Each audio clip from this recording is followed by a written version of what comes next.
Michelle Obama, obviously very popular, very well liked, as most first ladies are. How well liked is she?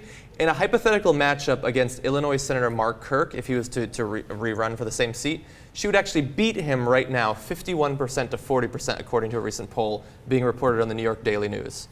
That's significant amazing. lead. That's a big lead. It's surmountable, possibly, but... Right. And you have to understand something. It's not really real because the first ladies, especially if they don't do massive initiatives like Hillary Clinton did with healthcare, are generally very popular because they're seen as lovely people that are, you see them in the context of family. They're always talking about how they can help the country in small, pleasant ways. There's no downside. They've never had a political attack had against them. Now, Michelle Obama is a little different. Some of the conservatives have attacked her anyway, even though there's nothing objectionable. But nonetheless, in Illinois, which is a fairly liberal state, obviously, she would have a big lead. This actually drives me crazy, to be honest with you. Okay, I feel like we make fun of the royals in England, and then we turn around and we have the same thing here. Oh, what's their last name? Oh, Clinton, Kennedy, Obama. Now the Obamas are royals. And so we immediately curtsy and say, which seat would you like, right? And I like the Kennedys. They're more liberal than I am. God bless them. They're terrific, whatever, right? Why are we electing like the third uncle's cousin's aunt in like Rhode Island? Because the money goes to them because of the name. Yeah. They hear Kennedy, they're like, I'm voting. Right. But why? You don't even know the guy. You don't know the guy. What do you? I can't stand it.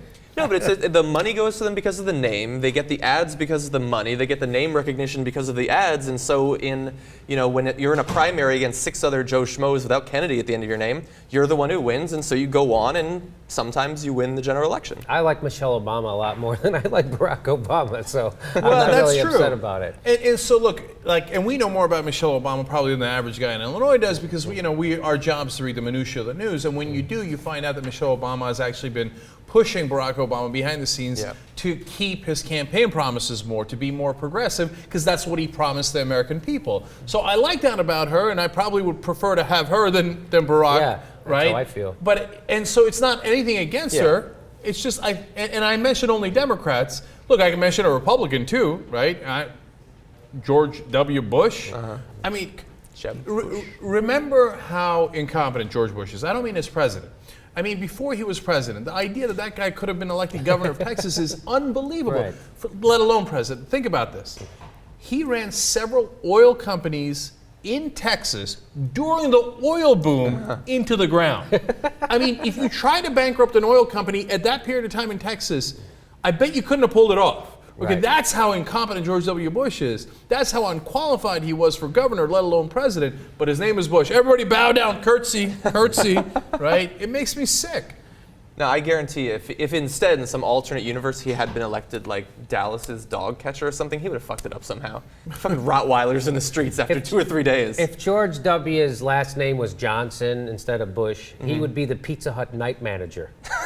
Nice. No, but he would. He would have. It's inconceivable with his grades that he would have gotten into Harvard or Yale or any of those things, right? Yeah. And then what was he going to do? I mean, I'm telling you, he would have been, no. He would have been a salesman because he's a likable guy, right? Likable. Okay, like kills hundreds of thousands of Iraqi civilians, but what a likable guy. Anyway, and he would have been like, hey, buddy, come on here. Let me sell you this Pontiac, man. Oh, we got the best thing in the come on. Hey, how's your lady doing? He'd be selling vacuum cleaners because whatever he sold sucked. I'll tell you that.